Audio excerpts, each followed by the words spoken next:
Hello, welcome to the Will You Still Love Me When I Turn 64 GFC live webcast. Thank you for joining. This is an FCIA Education Committee sponsored talk focused on FC, Pi7, and 64 GFC. Special thank you to Jay Metz and Diane Marcelli for their invaluable guidance in putting this presentation together. FCIA is celebrating not only its 150th T11 meeting, but also the completion of the FC Pi7 standard, which specifies 64 GFC. So with that, we'll move forward. We tried to liven it up a little bit and include a little Beatles theme, which is again popular after 51 years. The actual lyric was, "Will you still need me? Will you still feed me when I'm 64? You'll be older too, and if you say the word, I could stay with you." Who could ask for more than 64 gig fiber channel? Our presenter today is Mr. Dean Wallace from Marvell Group. He's the T11-2 Vice Chairman. His committee has done a spectacular job over the last many years in bringing the speed roadmap to you, the users, in a realistic form. And once again, that has been done by Dean and his team with 64 GFC. And I'm Barry Maskus. I'm with Hewlett-Packard Enterprise, and I'm a storage network consultant. Our agenda today is fiber channel terminology. There'll be some new word acronyms, PAM4 especially, 64 GFC standard, and the FC Pi7, the physical interface version 7. We'll start with what the FCIA marketing requirements were. And those requirements drive the committees, the T11-2 committee and the T11-3, which is protocol layer committees. And we'll talk about how that turned into a modulation change in order to realize 64 GFC. We'll talk a bit about the optical transceivers, talk a bit about the protocol, because as you know, fiber channel maintains a legacy interoperability for at least 2 generations back. So that would include 32 gig FC and 16 gig FC. And there's some future work going on. Presently, Dean's committee and team are developing a parallel version of 64 GFC. So you'll see 256 GFC. Would be great for ISLs and deployment of scaled out interconnects.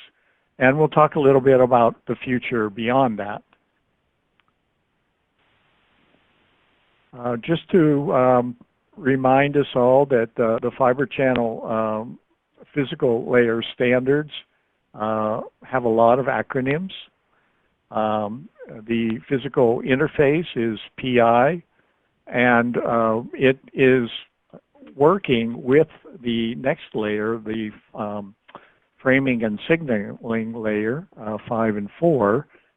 5, especially because of the negotiation of FEC and the 64 GFC speed, and FS4 in order to look at the legacy negotiation. So Dean will cover that.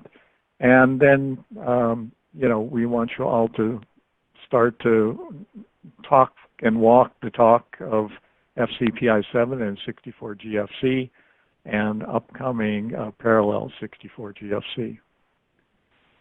So today's presentation focuses on FC0, FC1, which are the physical layer and the framing and signaling layer. And with that, I will turn it over to Dean. Thank you, Dean. Yeah, great. Thanks for the introduction, Barry. And this is Dean. So this first slide kind of highlights the FCPI7 standard starting requirements. We get a set of requirements from the FCIA in the form of an MRD, which is kind of a market requirements document. And it gives us what at least the basic goals the FCPI7 ad hoc and T11.2 are tasked with. And then we'll go off and study to make sure that we can achieve the goals that were given to us. I think one of the big things for Fibre Channel, for all the variants over the years, as they've had backward compatibility that goes at least 2 speeds back. So 64 GFC had to be backward compatible to 32 and 16 GFC. So you really can take a 64 GFC switch or HBA, and you can plug in 32 or 16 GFC cables, optics, etc., and the infrastructure will just work at the speeds it's set up for. So cabling, LC connectors, SFP form factors have stayed the same, so you can go ahead and plug in a 64 GFC module, or you can plug in a 16 or 32. We're always tasked with a set of reach goals at the start, and the reach for FCPI7 was to be able to obtain 100 meters on, and this is the multi-mode short reach variant on OM4 and OM5 cables, and we'll talk about that a little later, but basically as the number of the OM cable gets bigger, it has a higher effective modal bandwidth and you get a little further distance from it. And we also were tasked with doing a single mode variant. So we had a 10-kilometer single mode variant and electrical variant for backplane applications. So one of the things that was important too is 64 GFC doubles the throughput for 32 GFC. So each of the steps in megabytes per second is twice what the previous was. And we had a corrected bit error rate target of 1e to the minus 15th. So very, very low bit error rate. And we'll talk a little bit later, corrected versus non-corrected, but when you hear those terms, corrected BER would be the post-FEC BER, which FEC being forward error correction, and the uncorrected bit error rate would be what the target bit error rate is without FEC. So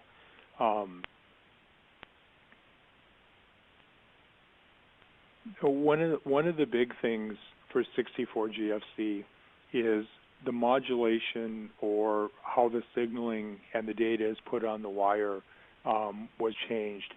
Historically, Fibre Channel has used a modulation scheme called non-return to zero, meaning that one symbol or one unit interval could either contain a 0 or a 1, and you could also refer to this as PAM2 modulation if you wanted to. As 64 GFC came along, what had happened is then you kind of had to decide, do I want to keep going faster and faster and have an NRZ data rate, which in the end would lead to a very, very small symbol, actually 17.3 picoseconds, or should I keep the unit interval or the symbol width the same, and instead of having a 0 or 1, should I have 2 bits contained in it? In this case, you could get a 0, 1, 1, 0, etc. And actually, the decision made in the Fibre Channel Committee that it would be more efficient to use PAM4 modulation and have 2 bits contained in each symbol. So that way you double the throughput on the wire, but you didn't do it by shrinking the bit width on the wire to a very, very small width. Dean, we have two questions. I hope you could address them quickly.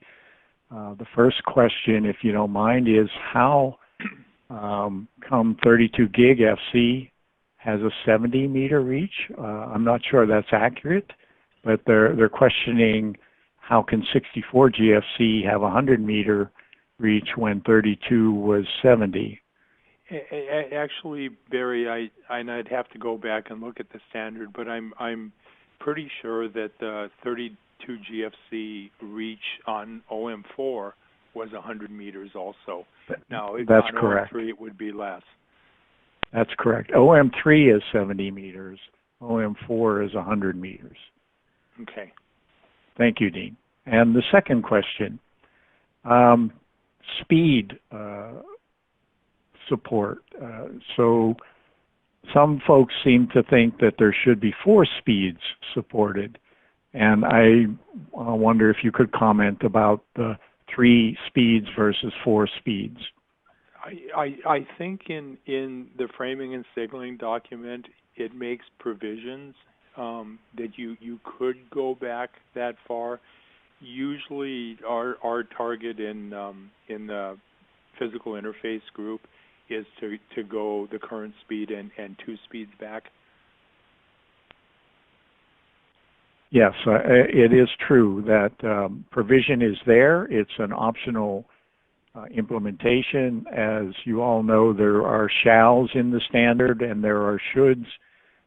Shoulds provide opportunities for implementations to add extra value. And in this case, the 4 generations would be one of those, should, could, but not mandatory. So thank you, Dean. Let's move on. Okay. And then signaling, Barry kind of hit on this a little bit with standards and what they are, but basically you have this slide goes over the signaling rate abbreviations, the terminology 1, 2, 4, the GFC terminology. You have the actual signaling rate in gigabaud, and I think more importantly where you see the constant doubling is you have the doubling in megabytes per second on the far right of the screen. So, from 32 GFC to 64 GFC, we went from 3,200 to 6,400 megabytes per second. And you can see that in this slide it was also highlighted that in some cases you were able to go faster by not quite doubling the signaling line rate, and it's because the encoding was changed. At the end, our goal is to use the best possible encoding and signaling schemes we can to still get you the most reliable data rate. So I think this slide kind of highlights that and highlights some of the changes that have been made as time has gone on. So modulation, we talked about this, modulation changes. So 64 GFC is using PAM4 signaling. So there's 2 bits per symbol instead of the previous one bit per symbol. And that gets you the throughput of 6,400 megabytes per second that you want. And also what we've done since we've gone to a new type of signaling like this is we've implemented gray coding on the signaling. And the idea of that is that only from one step to the next, only 1 bit changes. So you go and there's I apologize, there's an error in here, but you basically would go 0, 0, 0, 1, 1, 1, 1, 0 would be your steps.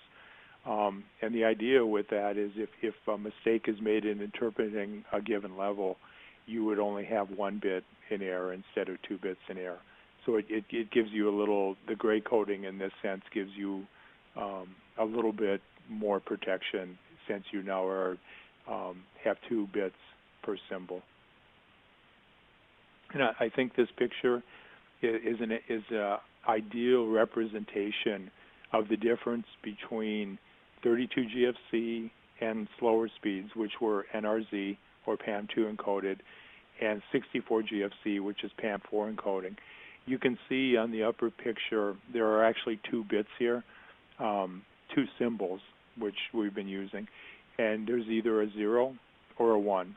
So this is an I diagram, and you're either going to get a high or a low, and it's non-return to 0, so it means after a 1 or a 0, you don't have to have another 0 before the next symbol. That effectively gets you twice the data rate. But if you go to the PAM4 diagram below, which is 1 symbol, you basically can see now you have 4 levels. So you have a 0, 0, a 0, 1, a 1, 0, 1, 1, or a 1, 0. So then you actually are getting 2 bits of information in 1 unit, which has allowed you to double the throughput without doubling or cutting in half, actually, the unit interval or doubling the baud rate on the line. So I think it's Dean, key. One question about the 28.05 versus 28.9. Can you speak to that need for additional parity? I can, Barry.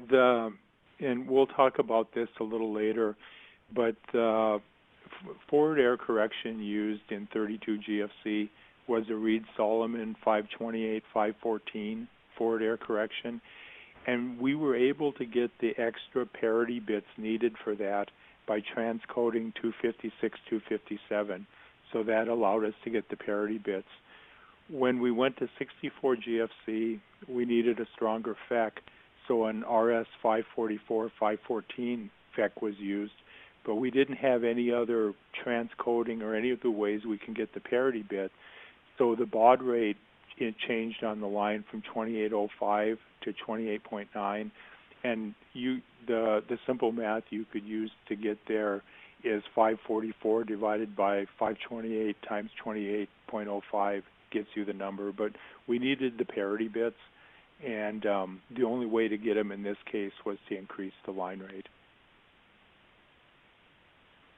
Did that answer? Excellent. Yes. Thank you, Dean. Perfect. Okay. Perfect. Thank you. So here is a list in this slide, and we talked about this a little earlier, but this is a list of FCPI7 variants. There's a single mode variant that's a 1310 nanometer variant that can go from a half meter basically to 10 kilometers. And you'll find in the standard when you look at it, the reach of the single mode variant is very dependent on connector loss and how many connectors you have. So we include tables that basically give you reach associated with connector loss. Here you can see the single mode on OM3 has a 70 meter reach, and OM4 and OM5 has a 100 meter reach. And there's also an electrical variant in here that goes in class 7. It's a backplane variant that basically tells you how far you can go in loss on an electrical variant. So, and I think OM3, OM4, OM5 variants, they're all, this multimode fiber is all included in the FCPI7. How far you can go with it, and there's tables that associate with that, and you can see OM4 and OM5 have the same effective modal bandwidth of 4,700 megahertz dot kilometer. The difference, one of the differences between these two fibers, and it's not being done at this point in 64 GFC, but in the future, if you wanted to do 2 wavelengths, say on the optical wire for 128 GFC, this gives you an opportunity, the OM5, to do wavelength division multiplexing and use that fiber. But effectively, for 64 GFC, they would look the same, OM4 and OM5, as far as the reach standpoint goes, because they have the same modal bandwidth. The OM3 has a lower effective modal bandwidth. You can see it below 2,000 megahertz dot kilometer. and that subsequently leads to a reach that's a little bit shorter on OM3 fiber. So.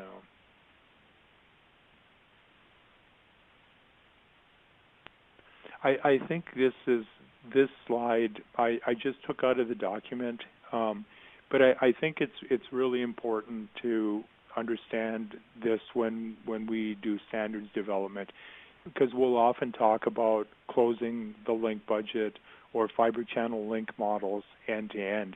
So when you look at this, part of that is you have to be able to send the FEC encoded data from A and receive it out of the FEC decoder and F at the FEC corrected bit error rate you want, which in this case is 1e to the minus 15.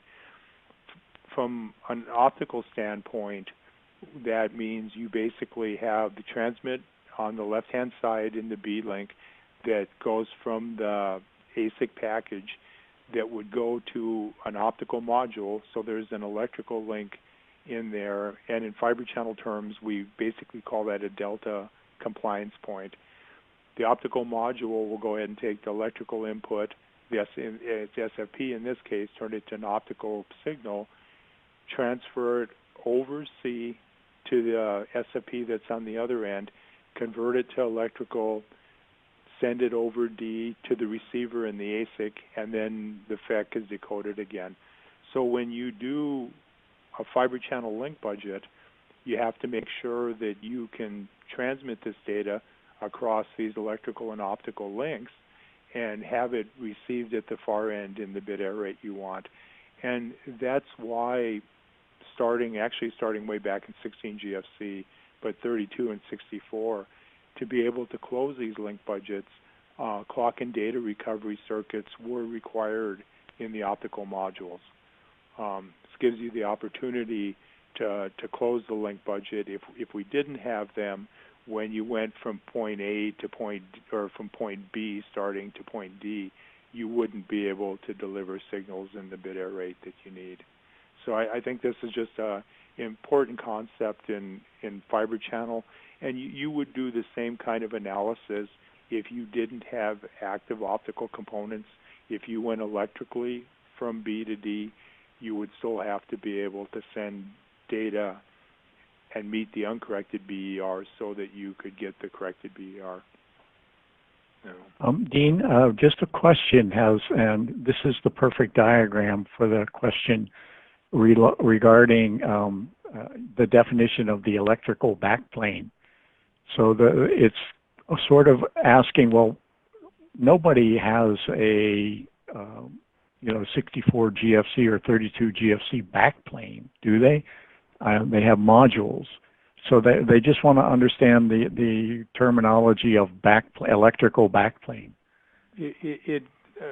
Barry, there are people that develop midplanes and backplanes that you could do 64 GFC over.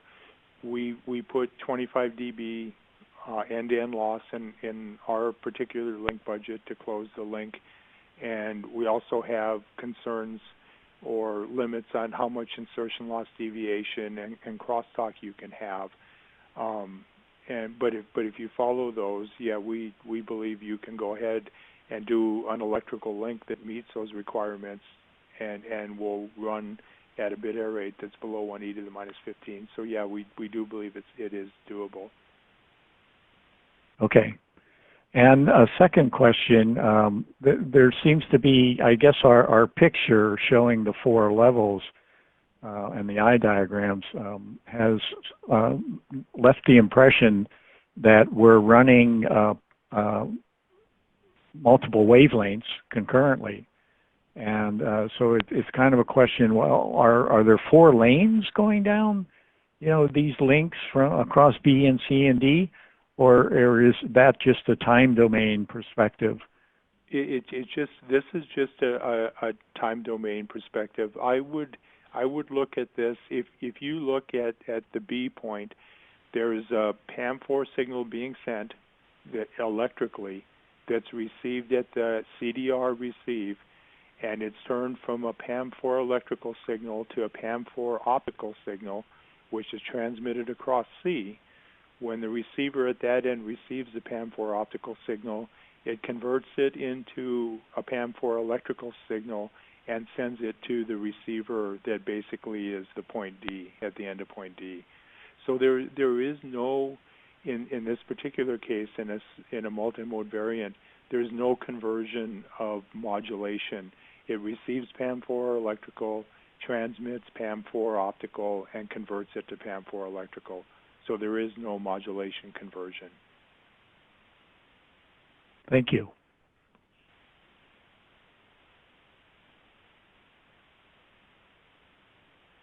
And we've talked about this before, but I think the biggest thing to highlight for 64GFC is they're still SFP plus in this case, modules that can plug into existing cages. There have been no changes, form factor, etc. So you could plug 16, 32, 64 in, and it would be expected to run. You would want to have a higher grade connector, so you've got the electrical performance that you needed, but the optical connector, the LC connector, is still the same. There's CDRs in these modules like we talked to in the previous slides. The reason being is when you talk about a link budget, this retiming circuit in the modules allows you to go ahead and reset the jitter budget at each of those points. So the jitter across the link is not cumulative, because if it is, then we would have trouble closing the link budget.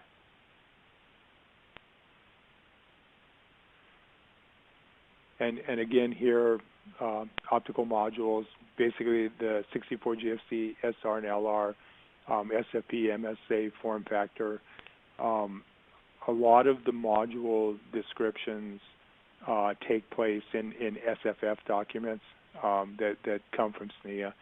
So, and the documents are listed here below, 8472, 8432, 8402.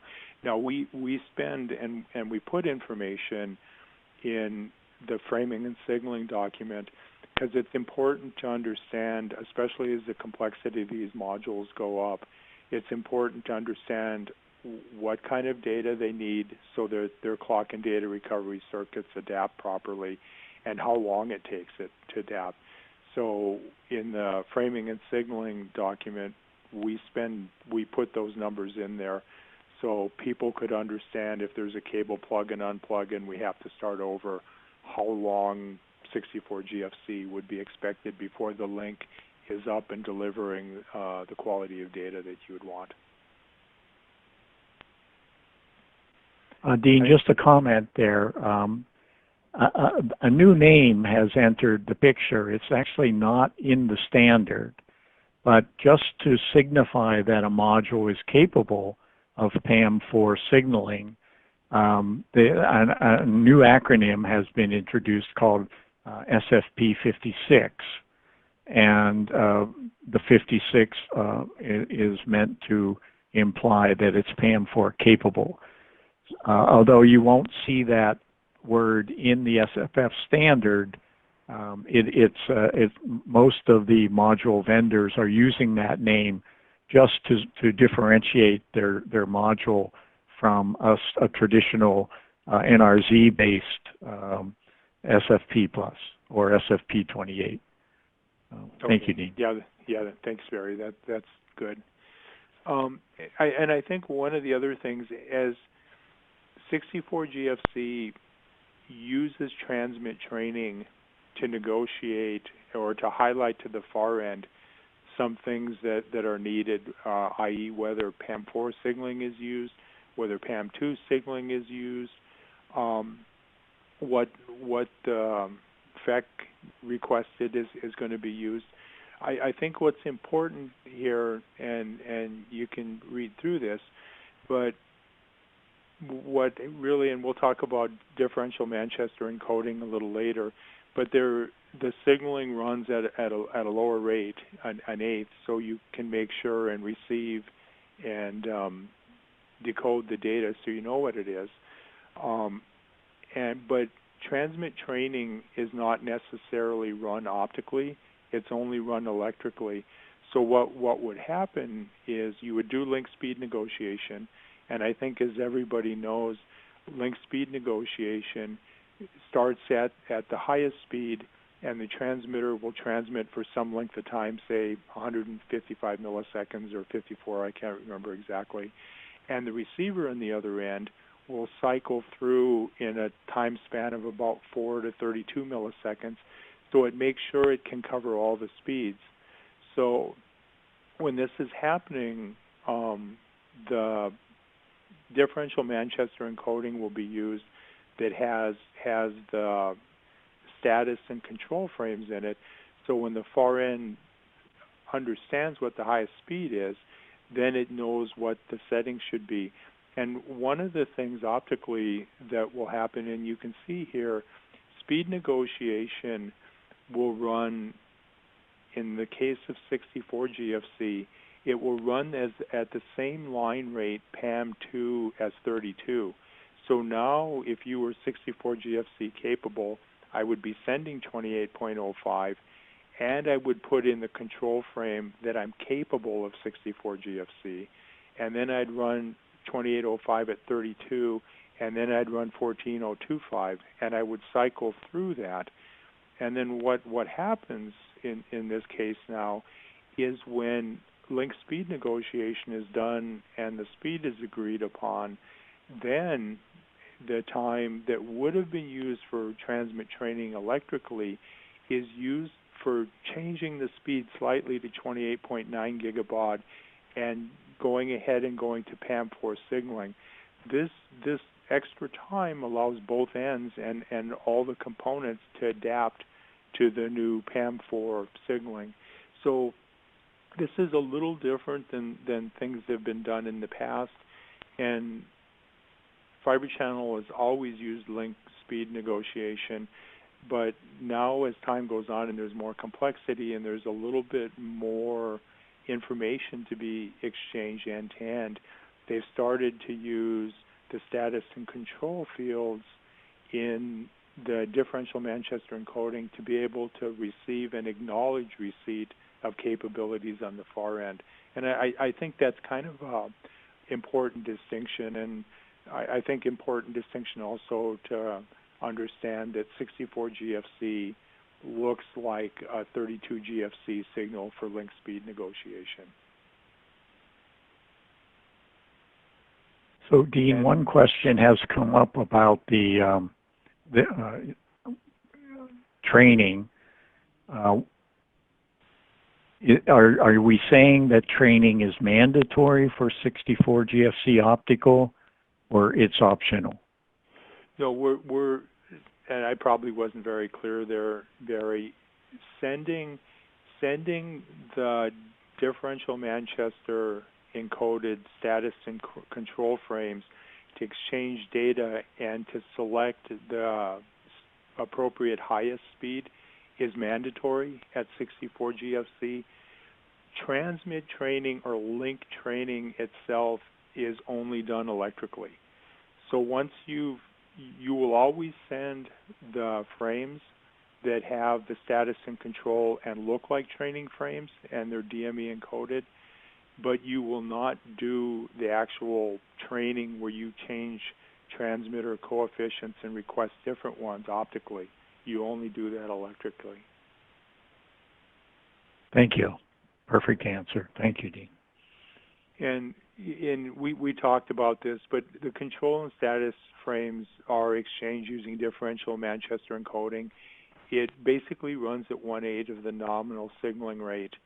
What it does for you is it gives you a more robust, since things are not completely set up, it gives you a more robust way of exchanging information up front. And I think down here, this hits it too. For passive copper variants, the link partner information was exchanged before transmit training optimized FIR coefficients.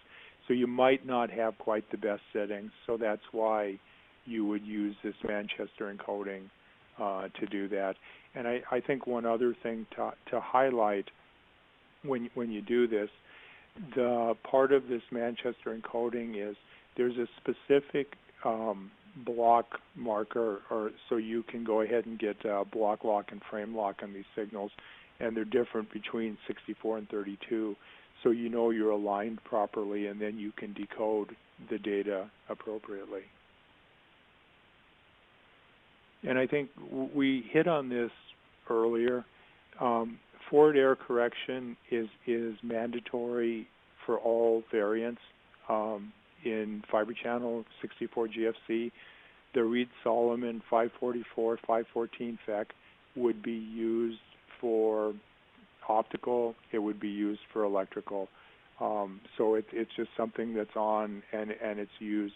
I highlight in here when you look at these particular codes, 544, 514, the symbol that's used in Fibre Channel, or as some people call it, the Gallo field, is 10 bits. So this basically block or code word would be 5440 and 514 total bits. And when you look at this, you can correct in one of those words. You can correct 15 10-bit symbols. They can be any randomly through there, and you could correct all 10 bits in any of them, or you can correct burst errors, like if you have DFE burst error generation.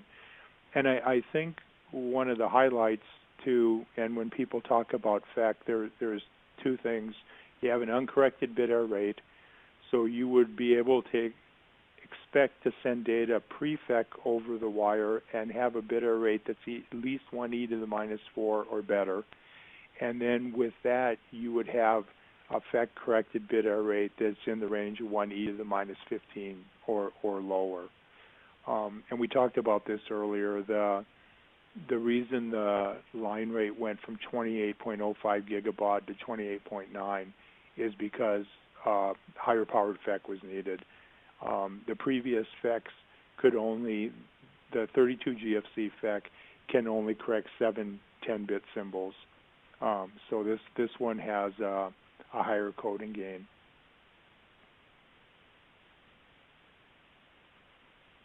Yeah, and you can see here for 32 GFC we used 528, 514.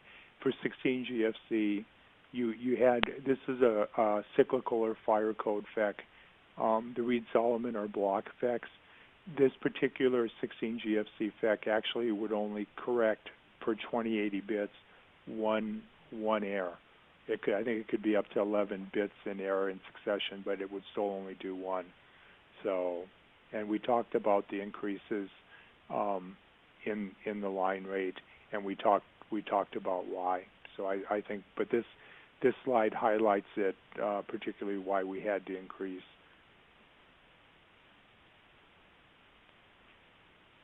Okay, so then, as Barry highlighted earlier, there are 4-lane variants also. We demarcate the standard as 7P, or for 128 GFC, it was 6P, and that basically would be 4 lanes running, and there are alignment markers and lane bonding. So I think the thing you have to highlight that's a little different with this is not 4 ports running independently at 64 GFC to get you the 256. This is a variant that has the 4 ports, they're aligned and bonded, so the data is spread across the 4 lanes and then it's reconstructed. As Barry pointed out, FCPI7 just completed public review, so we're pretty much done with that standard, and Insights does the cleanup they need to. 7P will be a new variant on that, and we're still trying to decide exactly if we have enough information to do a standalone 7P standard, or we might actually do an amendment to 7, and it depends on how some of the technical work plays out on this. But that's where we are, and that work is ongoing right now. And for 128 GFC, and where 128 is a single lane variant, right now we've just started, since Pi7 has concluded, we have just started working on that. And as always, backward compatibility to 64 and 32 GFC is a requirement, which means the existing cable assemblies and connectors that we're using need to remain unchanged. We're still targeting a multimode cable plant reach of 100 meters on OM4 OM5. There's going to be a lot of discussion about VCSELs running at double the data rate, or whether we go to some kind of WDM or maybe bidirectional. And I think that's all work that the committees do early on, and then they'll give feedback to the FCIA and see if that's acceptable. The goal for 128 GFC is that we double the throughput of 64, so the line rate, unless we found a different way to do modulation, the basically throughput would go to 115.6 gigabits per second from 57.8. We have a corrected bit error rate target of 1 to the minus 15 or lower again. They'll have to. The goal is going to be to keep the same Reed-Solomon FEC as we used for 64 GFC.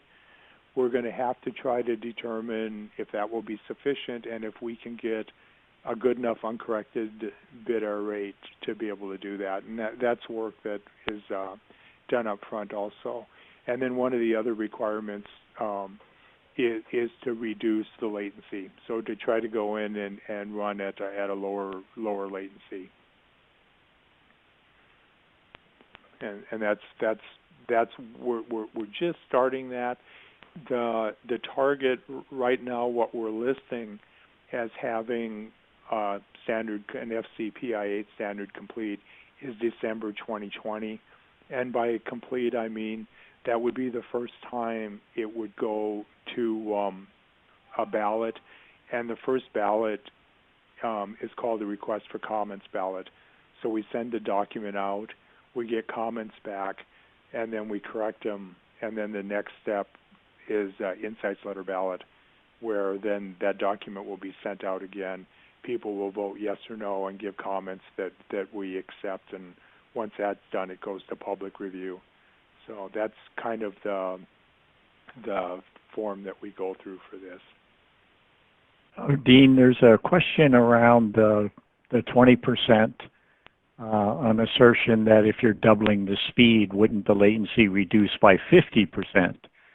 And I think you talked about that, about the Reed-Solomon, but I don't know if you have further comment on 20% versus 50% latency reduction. I think the actual, a lot of it, Barry, I think is in the higher layers. The latencies through the SerDes are actually quite small, and you end up with, in the receive side on the Reed-Solomon decoder, you have to take all the data and you have to store it and you have to operate on it, right? Because you have to do a syndrome and you have to find the errors and you have to correct the errors. And that typically will take 150 to 200 nanoseconds in itself on the receive side. And then the rest of the latency would come to higher level, from higher level processing. And I think when we talk about latency too, it's a little hard sometimes because we have to have what explicitly are we measuring, right? Is it just like a quick doorbell response or something? So I think that was a target that was giving us. Whether we can do a little better, I think is still has to be decided. And I think it's a combination not of just FC0 and FC1, but it's processing at the higher FC layers also. I don't know, did that answer, Barry? Yes, I think so. You hit it right on the head. It's exact. Where do you measure the number at? So for a milestone or a goal provided by FCIA, 20% is a reasonable number, and if you can do better, you'll do better. So, yeah. Okay. So, and I think in summary of what we talked about, we just actually public review completed on Pi7 December 4th, and there were no public review comments, which is good. And we always try to have all the technical issues taken care of before we go to public review. So this was good. And Fibre Channel is quickly implemented the Pi7 standards, and physical layer and protocol testing was initiated. And 64 GFC products are ready to enter the FC SAN market and take Fibre Channel performance to the next level, and still maintain backward compatibility. So, and as we mentioned, the 64 GFC parallel is being specified as we speak. And the last check mark is, who could ask for more? Then 64 GFC. Yeah, exactly. I think, right. Were you, Barry, were you going to highlight some of this after the webcast stuff? Or? Yes, just please take a moment, everybody, and rate this event. We love to have your feedback. If you have topics that you would like FCIA members to present, please make your suggestions. You know, this is a organization of experts in this field, and we can bring some valuable information as part of the education committee to you, the end users. And slides will be available. In fact, Diane said the slides can be downloaded today. She was going to put a link into the attachment and links drop down. So please, if you want a copy of the slides, they are available. Please follow us. We're on many social media. A lot of us are from the older generation and learning how to use social media more effectively. So by your use, that helps us do it. There have been many previous talks focused on fiber channels, sponsored by the FCIA Education Committee. There's a library, and we've provided you with links to all those presentations.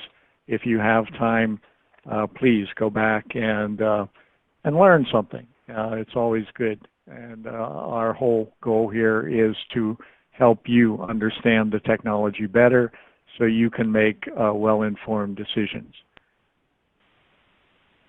And our next webcast is FICON 201. These are some experts from IBM and Broadcom, Brocade, that will focus on the next level of FICON technology. So please sign up and participate in that discussion. At this point, that concludes our presentation.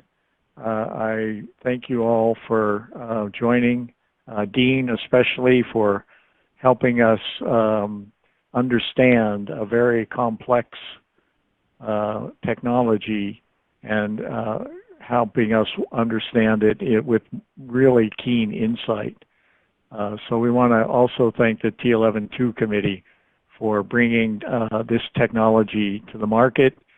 You know, I've already got my Christmas gift. I got a couple of 64 GFC capable HBAs ready to go. So we look forward to 2019 where this technology is going to roll out. So thank you very much. Yeah, thank this you, will end this presentation.